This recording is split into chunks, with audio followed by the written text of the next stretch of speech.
Hello, আজকে আমার May Day.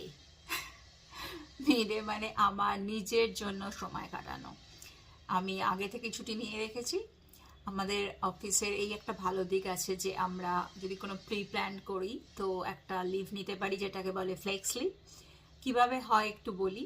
আম, ধরো আমাদের কাজ করার কথা হচ্ছে 35 আওয়ার্স সপ্তাহে, ঠিক আছে? 5 দিন 7 ঘন্টা করে, 5 7 35 ঘন্টা। এবার তুমি এক এক দিন তাহলে 7 ঘন্টা কাজ করতে হচ্ছে, 1 ঘন্টা হচ্ছে তোমার ব্রেক, দিয়ে 8 ঘন্টা কাজ করছো। আমাদের টাইমিং খুব ফ্লেক্সিবল, তো আমি শুরু করি সকাল 8টা থেকে 4টে পর্যন্ত। 9টা থেকে 5টা হচ্ছে ইউজুয়াল, আর অনেকে 10টা থেকে 6টাও করতে পারে। এবার ধরো 1 ঘন্টা তো লাঞ্চ ব্রেকে রাখতে হয়, তো আমি সেটা 30 মিনিটস করি, মানে যে কোনো লোকই 30 মিনিটস করতে পারে। তো 30 মিনিটস তুমি একদিনের জন্য গেইন করছো। সো এইভাবেই যদি তুমি পুরো সপ্তাহে 30 মিনিটস করে সেভ করো, মানে তুমি লাঞ্চ ব্রেক 1 আওয়ারের জায়গায় জাস্ট 30 মিনিটস নাও, তাহলে তুমি 2 ঘন্টা 30 মিনিট সেভ করলে একটা উইক থেকে। সেকেন্ড উইকে আবার 2.5 ঘন্টা, তো 5 ঘন্টা হয়ে গেল। থার্ড উইকে গিয়ে হলো 7.5 ঘন্টা টোটাল, তাই তো? এবার তুমি ওই 7 ঘন্টা হিসাবে একটা ছুটি নিতে পারো।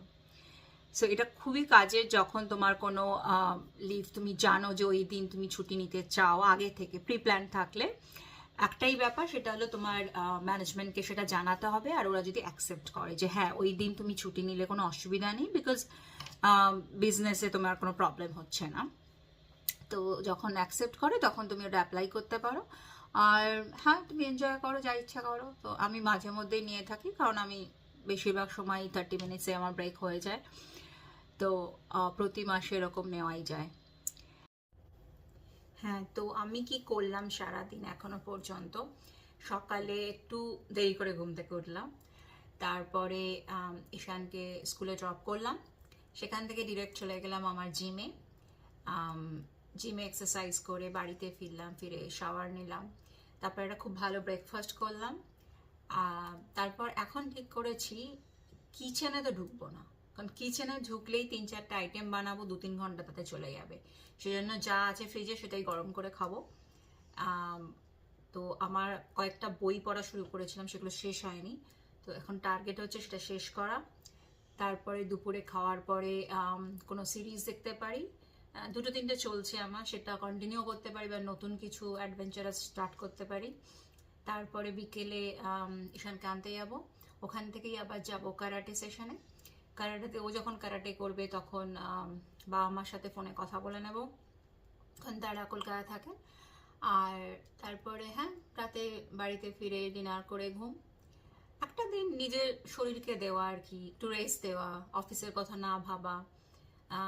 আমি এটা মাঝে মধ্যে নিয়ে থাকি, কারণ আমি মাসে একবার তো পেয়েই যাই, আর যদি একটু এক্সট্রা কাজ করি তাহলে সেখান থেকেও পাওয়া যায়। বেসিক্যালি হচ্ছে তুমি কতটা টাইম গেইন করছো, আর সেই টাইমটাই তুমি পরে ফ্লেক্স হিসাবে নিচ্ছ। উহ, আমার কোম্পানি খুশ হয়ে যাবে যদি শোনে আমি এরকম আমার স্টেট গভর্নমেন্টের প্রোপাগান্ডা করছি যে এই লিভ। আমি ঠিক শিওর না এটা অস্ট্রেলিয়ার অন্য কোনো স্টেটে আছে কিনা, বাট আমাদের নিউ সাউথ ওয়েলসে তো আছে, আর আমরা খুব সুন্দর করে এটা ইউজ করতে জানি। তো এইভাবেই আমার দিন কাটাবো আজকে।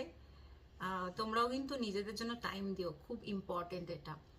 ভাবো পরবর্তীকালে কি করতে চাও, বা সেটা না ভাবলেও চলবে, শুধু এনজয় করো, ভালো ভালো মেমোরিজ মনে করো, পুরোনো ফটো অ্যালবাম দেখো। আমরা তো আজকাল ভুলেই গেছি ফটো দেখা, এই জন্য আমি যখনই কলকাতায় যাই তখন সব বার করি কাব্বার থেকে, যে যা যা পুরনো আছে, বেশিরভাগ সময় আসলা ঠাসলা সব থাকে, ওগুলোকে সরিয়ে ঝেড়ে ঝুড়ে ভালো করে দেখি।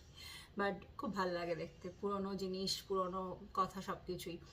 কোথায় একটা দেখেছিলাম মনে হয় যে পুরনো, মানে যদি হাসির জিনিস হয় সেটা মনে পড়লে কিন্তু কান্না পেয়ে যায়, আর কোনো কাদা জিনিস দেখলে সেটাতে বরঞ্চ হাসি পেয়ে যায়।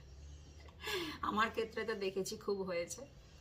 বাট ভালো লাগে এইসব পুরনো স্মৃতি মনে করতে, নিজের সাথে সময় কাটাতে। হ্যাঁ, এইভাবে কাটাই আমি আমার বাকি টাইমটা। তোমরা ভালো থেকো, বাই।